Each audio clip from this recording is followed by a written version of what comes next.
Thank you for joining us today for this event in the Radiology series. It will be the second part of the Ultrasound series. And I'm very pleased to have Dr. Tijoux here to do this seminar and have this lecture. Thank you, Dr. Tijoux, for joining us so much today. And I'll let you have the stage. Thank you. And thank you for preponing it to a Friday evening to get this done. Let me share my screen.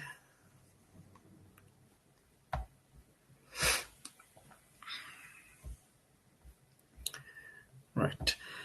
So I welcome all of you to the second part of the ultrasound series. As I tell with every session, it is the aim of this whole series is to basically introduce you to all of these various radiology imaging modalities. And I hope by the end of this session, you will have that familiarity towards ultrasound. And when you start your clinical practice, whenever you come across this machine, you will have the curiosity to go and play with the different knobs and maybe use it on patients and use it to be a part of your clinical practice, because these days ultrasound is rapidly becoming part of the clinical practitioner's life, and it's not just a radiologist's tool. And that is why it's called point of care ultrasound. Specifically, I will be looking at emergency medicine application of ultrasound scanning, because I feel like when you start your medical practice internships and such, I feel that is where you'll have the biggest application of ultrasound. And then, of course, later on, you can choose if you want to work more with ultrasound. But let's start with the basics. I hope you do remember a bit about the physics, the principle of ultrasound scanning. We will come across a lot of those things again in this session, and where necessary, I'm happy to explain them again. This is for everybody. Some of you might know a lot of ultrasound, some may not. So I want everybody to be equally benefiting from this series. So specifically, I want to look at FAST and eFAST, the RUSH protocol, and just briefly look at ultrasound guided IV access. I understand that this is not a practical class, and there are a lot of limitations for us to explain things, but I'll try my best. So starting with FAST, in trauma setting is where we use FAST. And what does FAST stand for? F stands for focused, A stands for assessment, using sonography in trauma. So when they first started utilizing ultrasound in trauma patients, they used to use 4 views, which was namely, you can see 2 and 3 are the abdomen right upper quadrant and left upper quadrant views, with 4 being the pelvic or suprapubic view, and 1 being the subcostal or subxiphoid view of the heart. But as we started using more and more of ultrasound, nowadays we follow something called as eFAST, which is extended FAST, where we started looking at the apex of the lungs bilaterally as well. So it became eFAST, where this view started to get in as well. So let's first start the abdomen part, and let's start looking at the right upper quadrant. Can any of you tell me what probe we will be using when looking at abdominal structures, if you remember from the last class? If not, that's also fine. If you can, that'll be good. Anybody? If somebody can just voice it out, because I can't see the chat. If not, we'll just go ahead. So we use the curvilinear low frequency probe for abdomen. The reason being, low frequency means lesser dissemination. It goes further into it, and curvilinear probe gives you a fanned out view, which helps us to visualize the structures inside.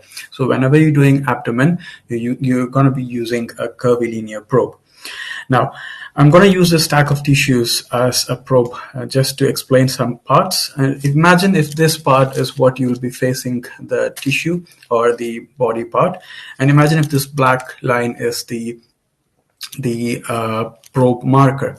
Now, probe markers are usually on the side. You can see here it is usually raised and it's usually, you can feel it with your finger. You don't have to look to find where the probe marker is.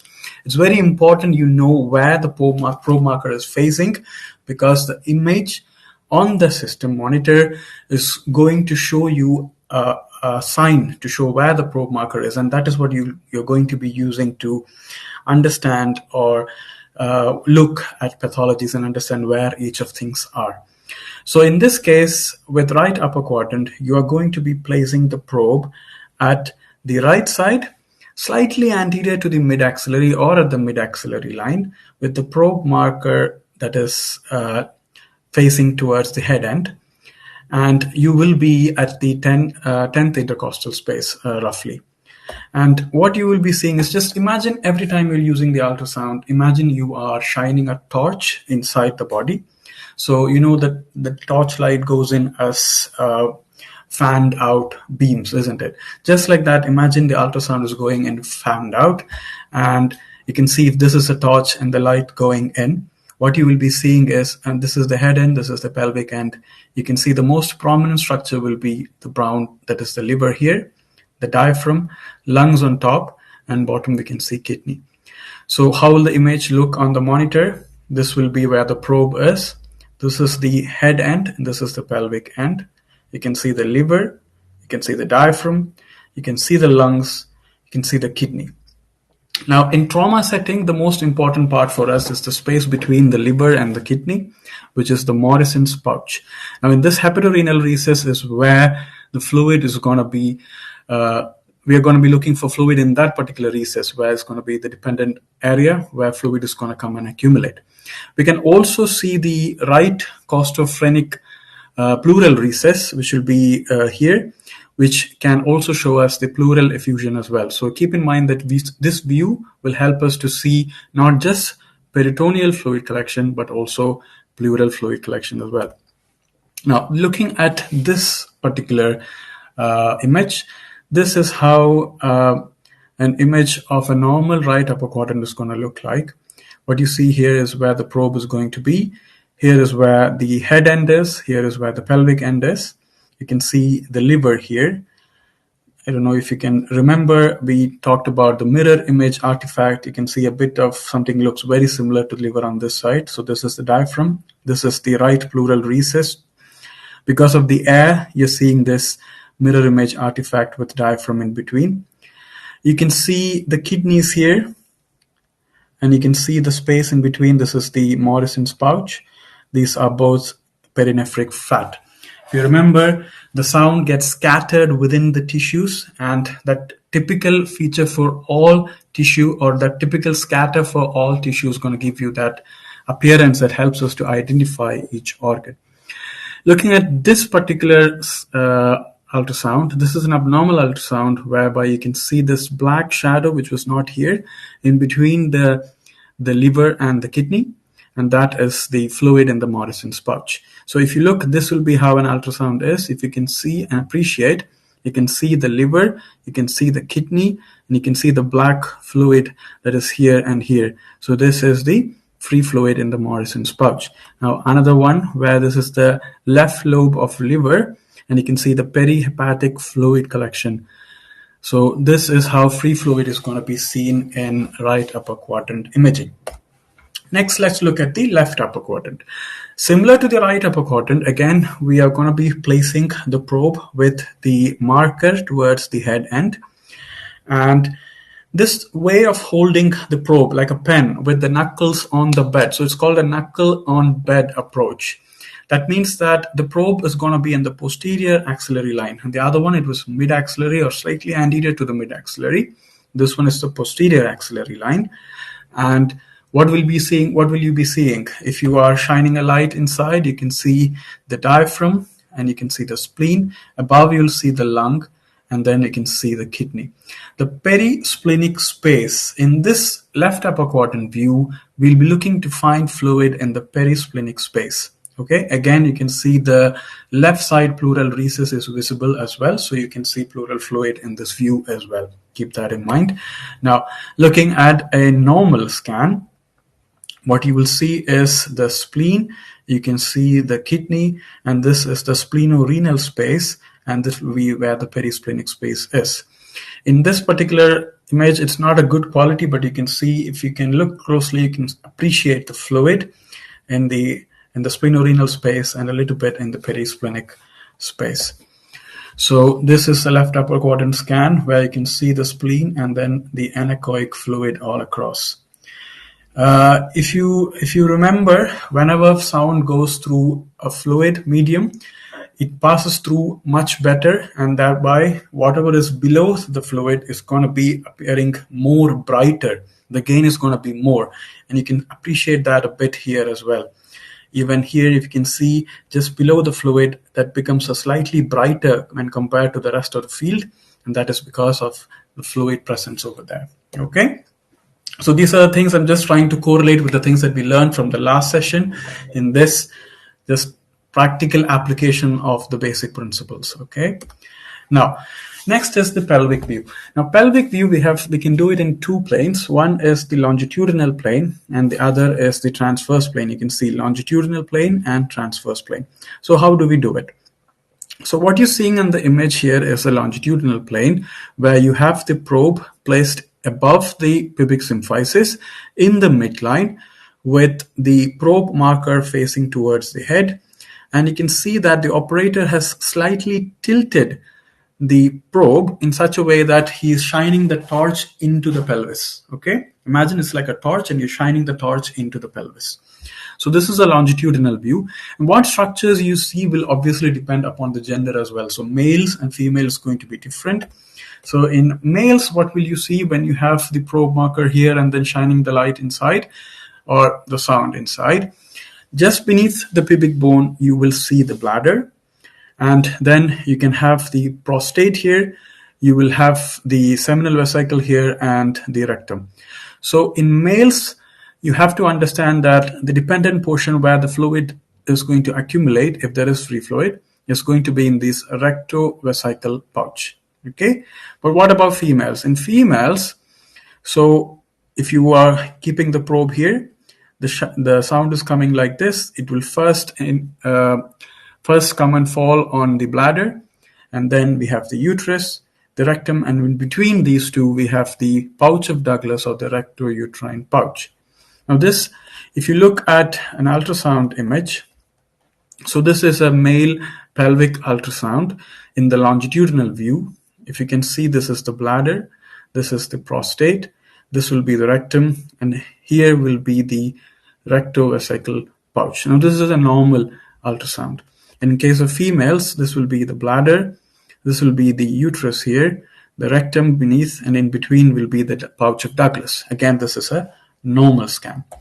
Now, what is the other view? Is transverse view. How do you get to transverse view? So you started with this way, where you have the probe marker facing towards the head end on the midline above the pubic symphysis, facing into the pelvis. Now, what you will be doing is you will turn it counterclockwise 90 degrees. So in this case, this will now point towards the right side. So you can see here it's pointing towards the right side, midline, with the probe slightly tilted in such a way that it is shining inside the pelvis.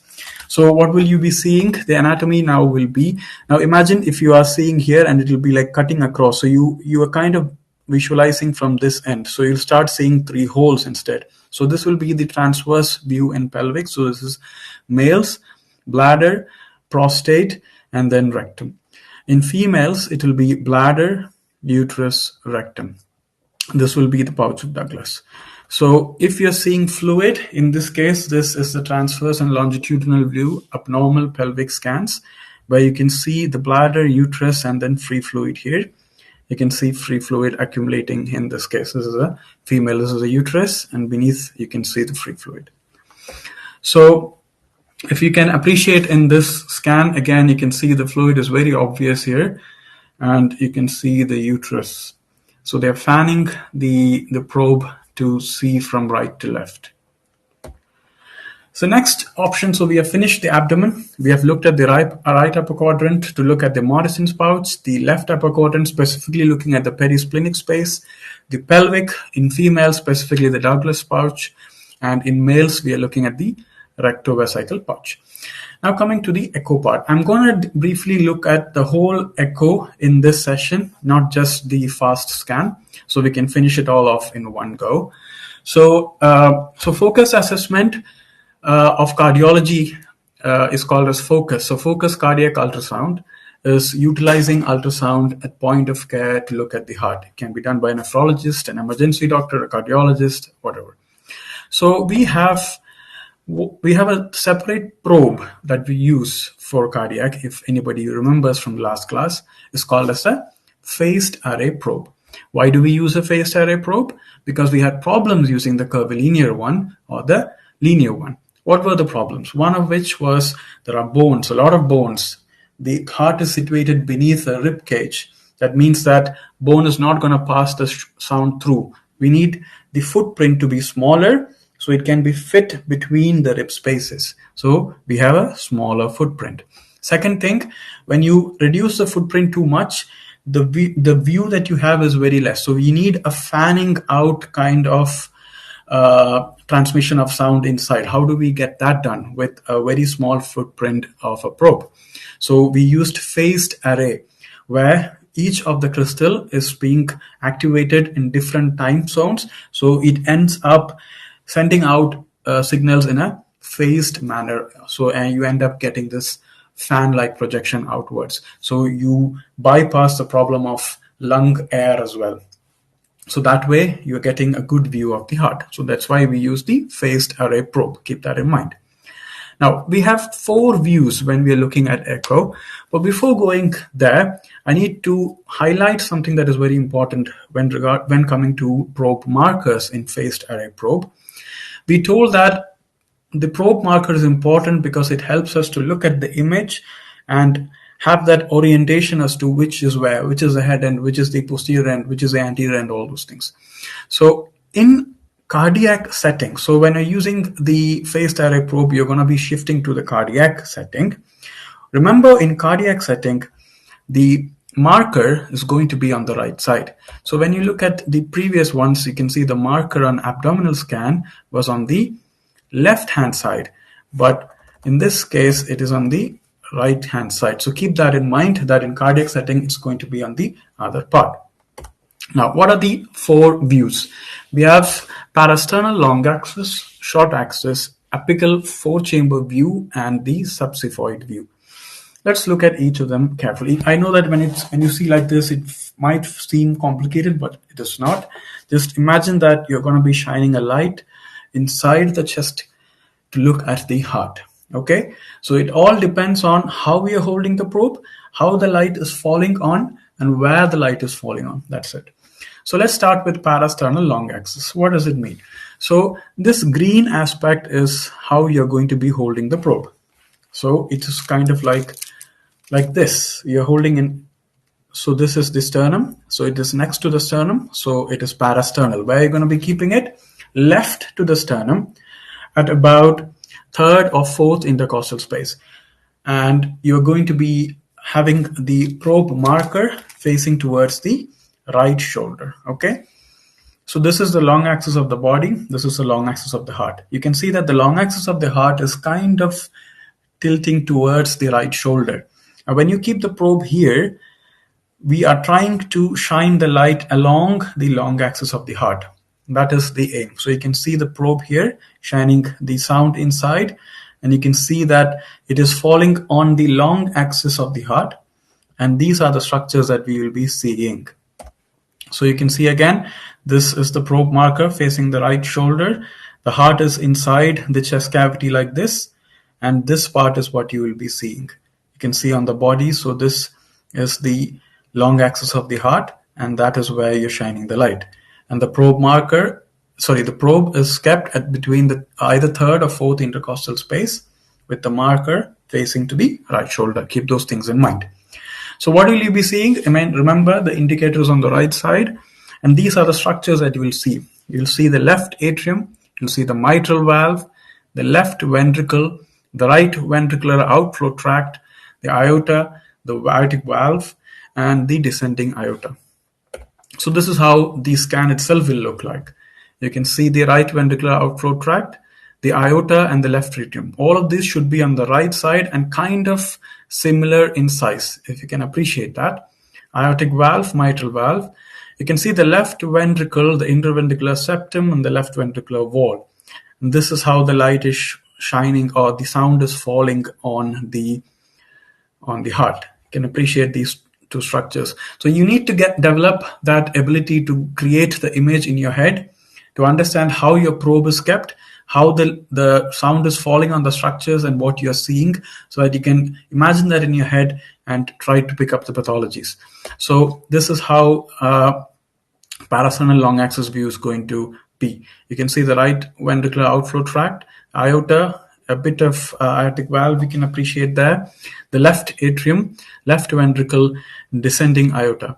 This is the left ventricular wall, interventricular septum. So what are the abnormalities that you can pick up in parasternal long axis view? First and foremost, most important thing will be the pericardial effusion in case of trauma. So pericardial effusion you can look at to see beneath the left ventricular wall as well as above the right ventricular outflow tract. These are the two spaces where we're looking for to see fluid in parasternal long axis view. Now, what else can you see? You can also appreciate left ventricular function. So you can measure the left ventricular function by looking at how if the motility of the left ventricular wall is okay, if there is if the functioning of the mitral valve is okay or not.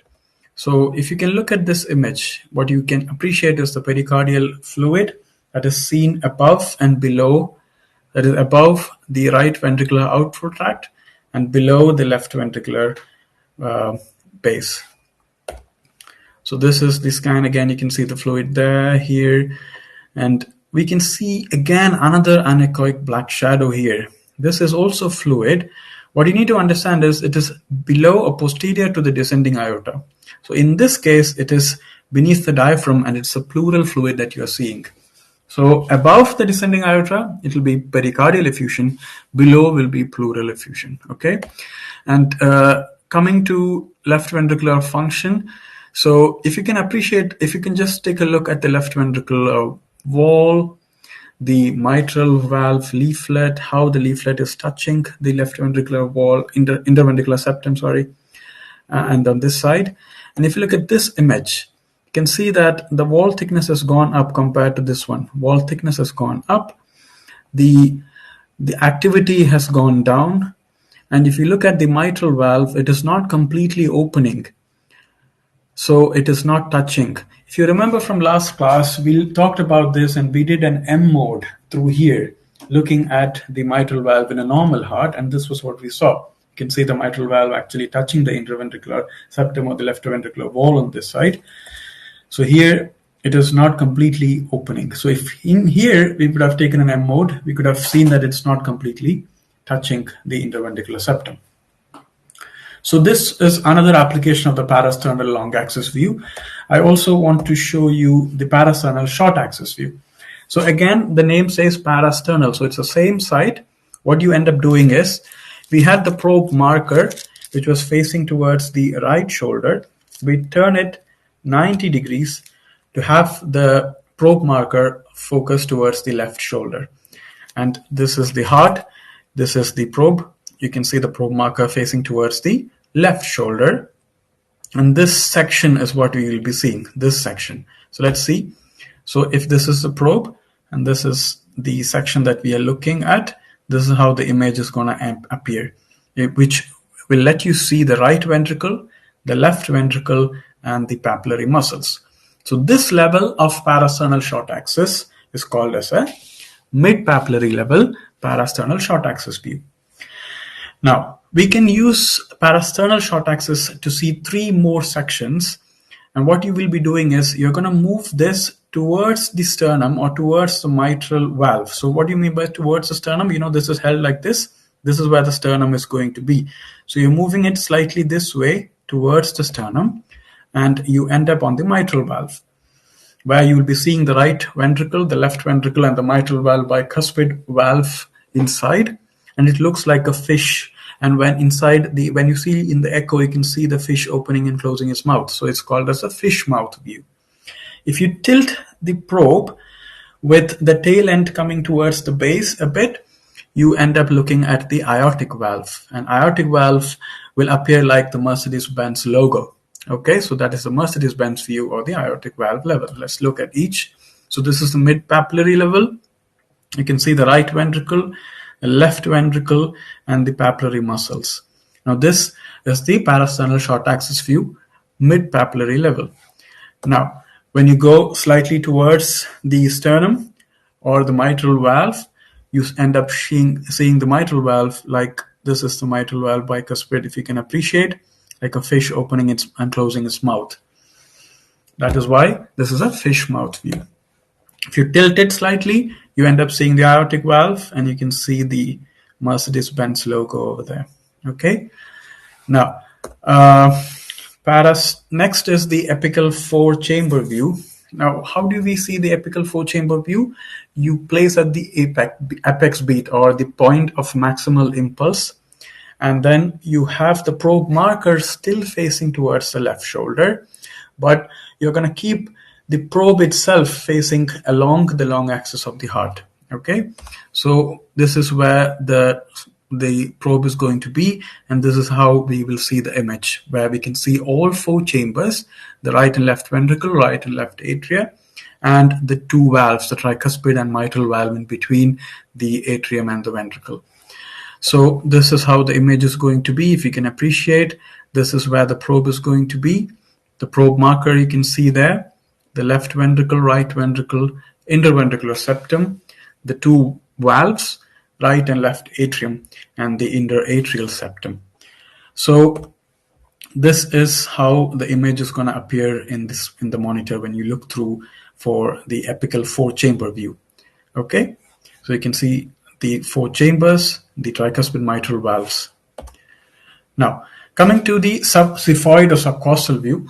Subxiphoid means you're going to be placing underneath the xiphoid.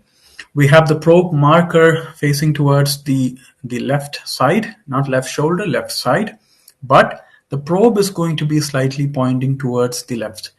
But what's important is, because the heart is quite superficial, when we have to keep the probe almost flat to the surface. That's most important. You can see how the person is holding the probe. It's held like this, quite flat to the surface of the skin, and we have the gastric shadow here. So we'll be using the left lobe of liver as an acoustic window to get this sound inside.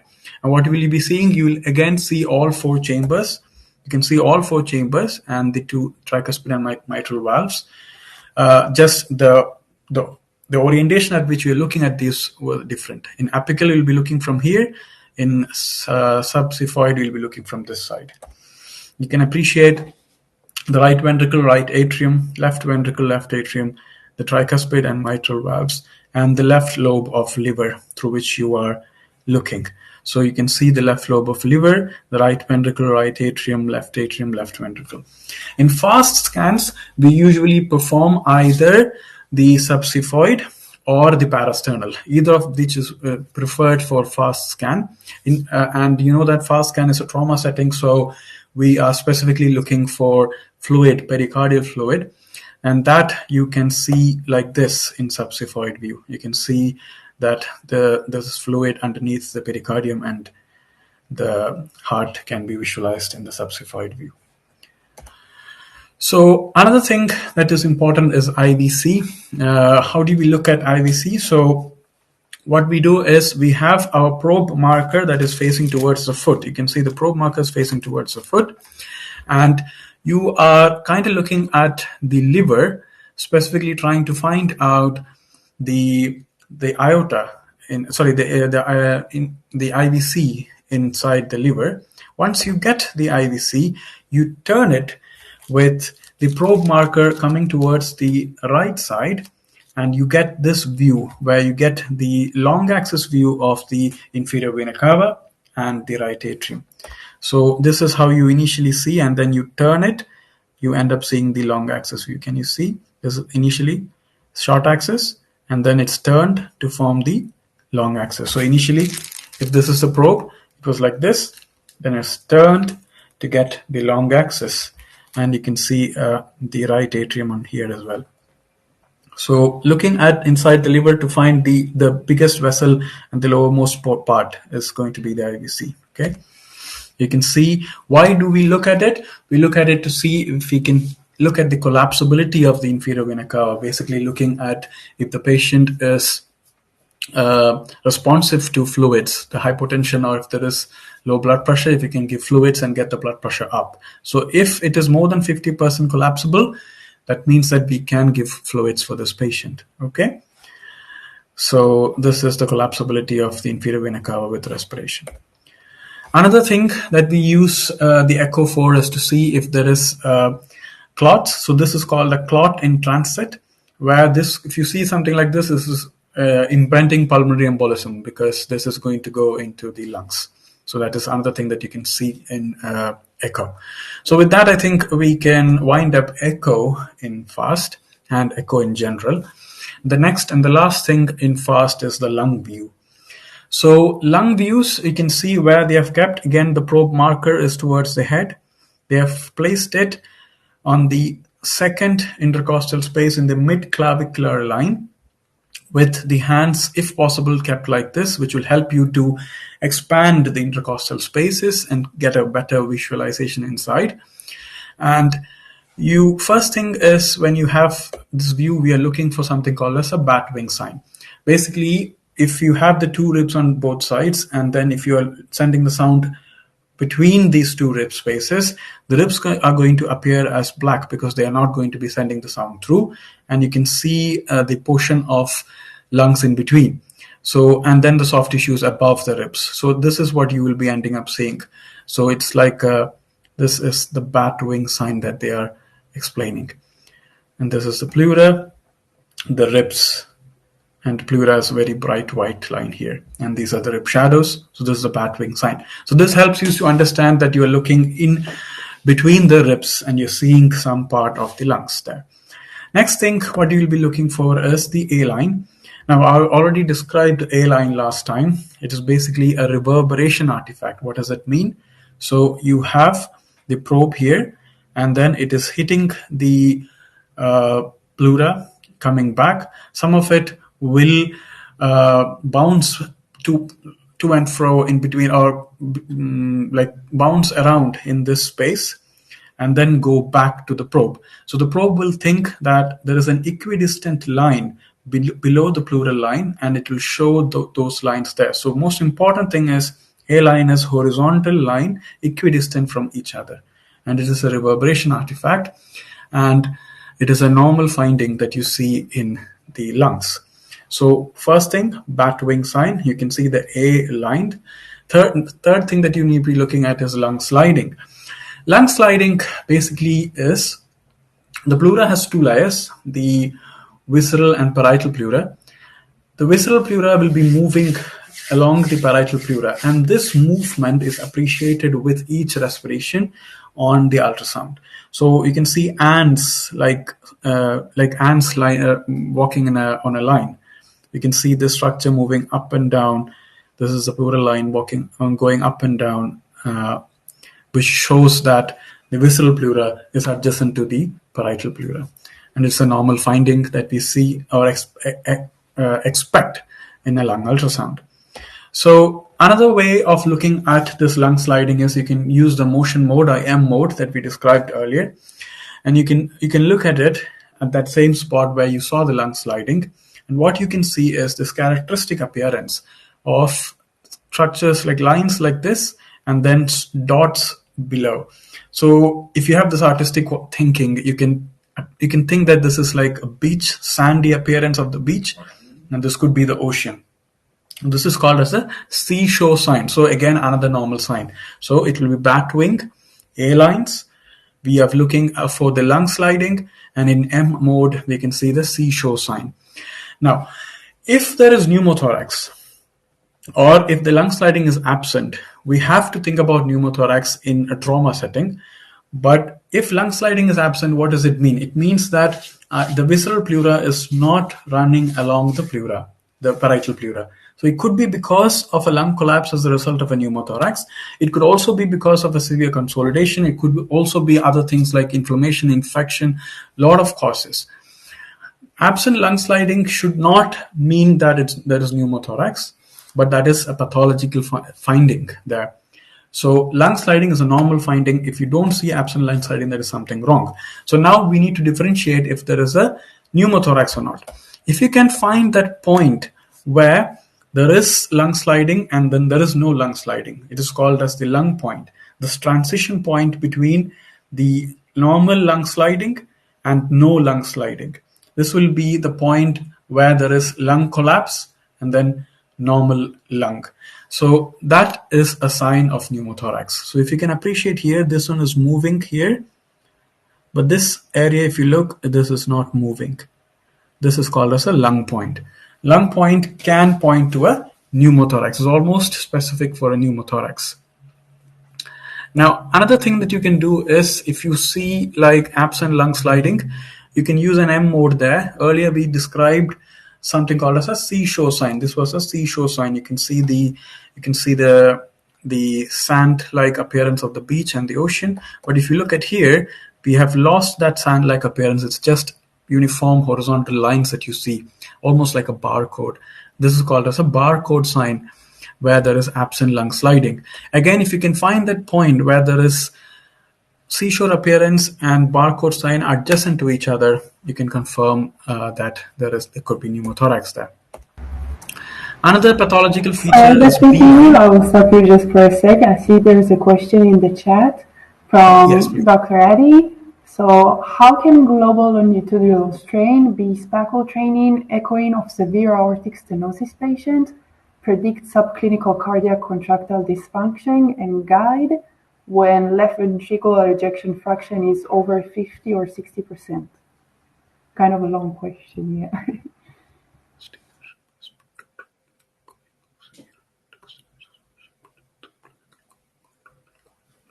Okay, first of all, I want to say that this seems to be very much into echo. I don't think this is within the preview of this particular session.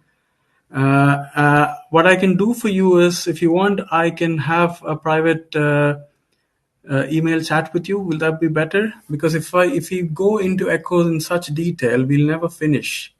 We are looking specifically for fast scanning and maybe a bit of rush protocol. In this case, you're talking about severe aortic stenosis patient, but we are talking about mostly trauma patient. I hope you understand where I'm coming from. But I'm happy to have a chat with you afterwards. Is that okay?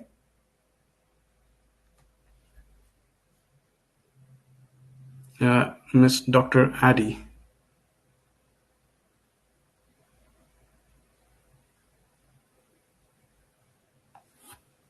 I don't see a reply. Okay. Thank you. Yes, we will have a chat after this. Okay. Well, if you can, I'll put my email at the end, so you can email me and then we'll have a chat, because you're talking about echo and chronic cardiac patients, which I don't think is what we are discussing about today. Okay. Right. So coming to B lines. So B lines, again, this is another pathological feature that you can see in lung ultrasound. What you see is, imagine if there is fluid, like in the interstitial spaces, you're going to be seeing a vertical line. So what's the difference between A line and B line? A lines were horizontal lines, if you can remember. Let me just pull that up.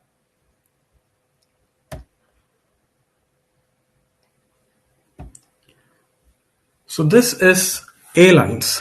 You can see that A lines are horizontal lines that you see as a result of reverberation artifact. But if you look at B line, what you see is this light-like projection that is going underneath, like a ray of light, like a vertical ray of light that you see, and that is connected to a pleura, and you can see there is still that lung sliding, and this light is kind of moving with that lung sliding. And this is called as a B line. It's usually seen in interstitial edema, like pleural, like pulmonary edema, for example. So this is another pathological sign that you see in lung. Now, I want to make it absolutely clear that there are so many things that I've left out in ultrasound, so many things I've left out in abdominal ultrasound, in cases of echo, and I am leaving out in lung ultrasound because this is an introductory series. We don't want to be going in depth, and I am not a radiologist by profession. It's not fair for me to start explaining everything. It will take longer and forever to finish. So my point is for you guys to be able to be introduced to this scan, and next time you see something, you can pick up, even if you pick up one slight thing, you'll have this confidence to know that this is not something that is that difficult. I can actually start looking into it, start using it. That is it. Okay. So with that, I think we have finished the FAST. So I want to tell you just the order of EFAST scan. We started with right upper quadrant, left upper quadrant, pelvic, looked at the heart, and then we looked at the lungs. So this is the order which we usually go for EFAST. It should be rapid, if possible, repeated as well. So you can pick up something later on that you've missed the first time. Next protocol that I want to talk about is the RUSH protocol. Now, RUSH, again, RUSH stands for Rapid Ultrasound for Sepsis or Hypotensive Patients, okay? So in that case, we are looking at specifically three things. So it's a rapid assessment looking at three things. We are looking at pump, tank, and pipes. What does it mean? So pump is obviously the heart. Tank is the ability of the amount of intravascular fluid. That is what we're looking at with the tank. And then the pipes are obviously the blood vessels that carry specifically the major blood vessels, the abdominal aorta and the femoral vein and the popliteal vein. Let's just briefly look into it. I'm not going to be going into detail for RUSH either because we have discussed with a lot of these things earlier. I'm just going to quickly run through just so you are familiar with RUSH protocol because these are the two important things in an emergency setting, and that is what we are discussing today, okay? So first thing is the pump. We have, the parasternal long axis view, the parasternal short axis, the apical and the subcostal views. The parasternal long axis view, you will help us to look at the pericardium. We talked about earlier about the pericardial effusion. All pericardial effusions are not tamponades. Tamponade occurs when the pericardial effusion is significant enough that the cardiac walls are not able to pump appropriately, okay? Now, parasternal short axis view, again, the left ventricular size can be appreciated. What you're looking for is, the mid-papillary, the papillary views that we looked at earlier.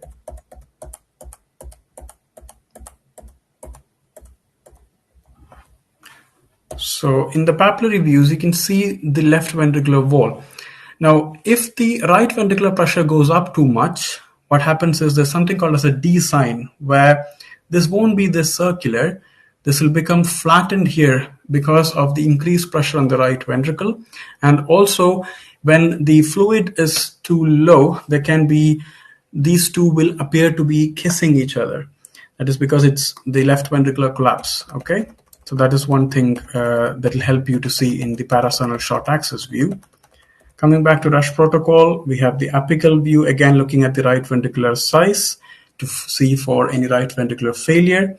And if the pressure is too much, it could indicate a pulmonary embolism and causing a pulmonary hypertension. Again, subcostal views. Once we look at the heart, you look at the tank. Tank specifically, you start with IVC. We have already described about IVC. We're looking at the contractility. If the contractility is more than 50%, that means that you can give them fluids. If it is too much, then that means that there is a fluid overload problem. So next thing is you look at the lung, where you're looking to see if the tank is compromised because of things like pneumothorax or pulmonary edema, or again pulmonary embolism. So these are things that we can look at in lungs. Effusion, my bad. So edema, effusion, and pneumothorax, which will compromise the hemodynamic system. And then in the abdomen, the right, left, and pelvic views, we are looking to see if there is free fluid. So like if it is an abdominal aortic aneurysm rupture, there can be bleeding and many other causes that can cause free fluid or bleeding, which can also affect the blood pressure, which will end up causing hypotension or shock. So remember rush protocol, we are trying to find out if there is a cause which you can get with ultrasound. So we are looking at causes. We looked at the heart, we looked at the tank, now we look at the pipes. I'm not going to go into detail for, again, abdominal aorta and also for DVT because I feel like I think there's a lot of around 70 slides, which I don't want to make it bigger. So if anybody is interested in going for abdominal aorta, I would strongly suggest if you can look into it. We briefly described last time about how to measure the abdominal aortic diameter. And you have to remember that when you're holding the probe, if you can see, this is where you're going to be holding the probe initially. Always measure the aorta anterior-posteriorly, not transversely, because when the ultrasound hits to the sides and goes, there can be deflection, which will not give us a clear view of the borders laterally. So the transverse borders are better visualized than the lateral borders. Okay, so that is rush protocol. Now, coming to a brief discussion about ultrasound-guided IV access. Again, this is not a practical session, so it is not difficult for it is very difficult for me to make you understand what is going on or what you should be doing. But I just want to introduce you to this so that tomorrow, when you see the machine, when you look at somebody's arm, you should have that confidence to understand what you're seeing, and maybe with the guidance of a supervisor or a senior colleague, you can actually try and do these procedures. In emergency specifically, we do procedures like ultrasound guided cannulation and FIB blocks, but let's just talk about ultrasound guided cannulation. So we usually use it in the upper limb, but other vessels that you can access, this is the cephalic and the basilic veins are there. If you don't get the cephalic or basilic vein, only then we go for the deep brachial veins. There are superficial veins like the medial cubital vein, but again, it is at the elbow, which means that if the patient bends the elbow, it's gonna block the access. So it is again not that preferred. But most important thing is, before you start, you select the vein that you want. You map the vein so that you can see if there is any bifurcations or anything else that might obstruct, or that might later on, once you start, you won't be able to finish putting the cannula in. So make sure you map the area that you want to see. And once you get an image, so this is a short axis view of the vessels. What is important for me is to ask if anybody can tell me the difference between an artery and a vein that you can see in the ultrasound, or how to differentiate between artery and vein in using an ultrasound. You can compress the vein. Very good. So veins are compressible, arteries are not compressible. Collapsibility, yes. Anything else? So if you look at the walls of the artery and vein, the arterial walls will be generally thicker when compared to venous walls. Pulsatility, yes, absolutely right. So arteries will be pulsatile when compared to veins. So these are the three things that you can quickly do. Of course, there is Doppler that you can do, but these are the big things that you can do to understand the difference. And it's important that you do not put it into an artery. And also vary of other structures nearby, like like nerves, which you shouldn't be damaging while you try to get the access in. Now, there are two ways you can do the ultrasound guided access. One is if you hold the probe along the long axis of the vein, so it will be held like this and you'll be seeing the vein like this way. Or you can do the short axis way, where you will be holding it in a perpendicular to it, and this is how you will be seeing the vein. What is shown inside is the needle, so you can actually appreciate the vein better. Even here, you can see the needle inside, so that you can appreciate the vessel better. So we use the creep method to actually insert it. Just want to briefly tell you again, as I said, unless you do it, you will not understand. We have the probe here, and you have the needle here. So you hold the needle about 2 to 3 millimeters before where you keep the probe, and you angle it about 30 to 45 degrees depending on how deep your vessel is, your target vessel is. And once you go in, you find the tip of the needle, and then you visualize it till you reach the vessel, and then you can see that it starts making an indentation on that vessel lumen. So this is called as tenting. So you can see on the longitude, the long axis view, you can see how the tenting is going to be seen. And this is the vessel, by the way. You can see the tenting here. This is the short axis view. So once you get the tenting, you insert, and you can see this red flash coming. And then you should have your eyes on the tip of the needle, and you get it to the middle, and then slowly enter it till you have full length inside, and then fix it. Okay. Now I know that this is not going to be making you confident in doing an ultrasound guided cannulation, but I want you to understand it is fairly easy. And next time you have a chance with the supervisor or a senior colleague, you should get it done so that you have this confidence in doing it. When you start working, you will see a lot of patients who will have difficult cannulation. The nurses won't be able to do it. And if you have this knowledge, it will make your life and the patient's life way easier. So take home points at the end will be, whenever you do fast scans or e-fast scans in trauma, remember it is a rule in test, not a rule out test. If you don't see free fluid in the abdomen, that doesn't mean it's a normal scan and the patient is fine.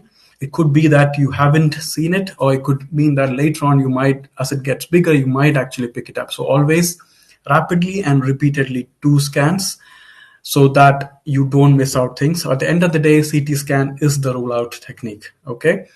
And always with an elderly patient coming with hypotension tachycardia, you should also keep in mind that it could be an abdominal aortic aneurysm dissection. So try to involve the aortal scan as well. I know we haven't discussed it today, but it has too much more explanation I don't want to go into today. But keep that in mind as well. Because we haven't discussed it, don't forget it. That's also very important. Okay. So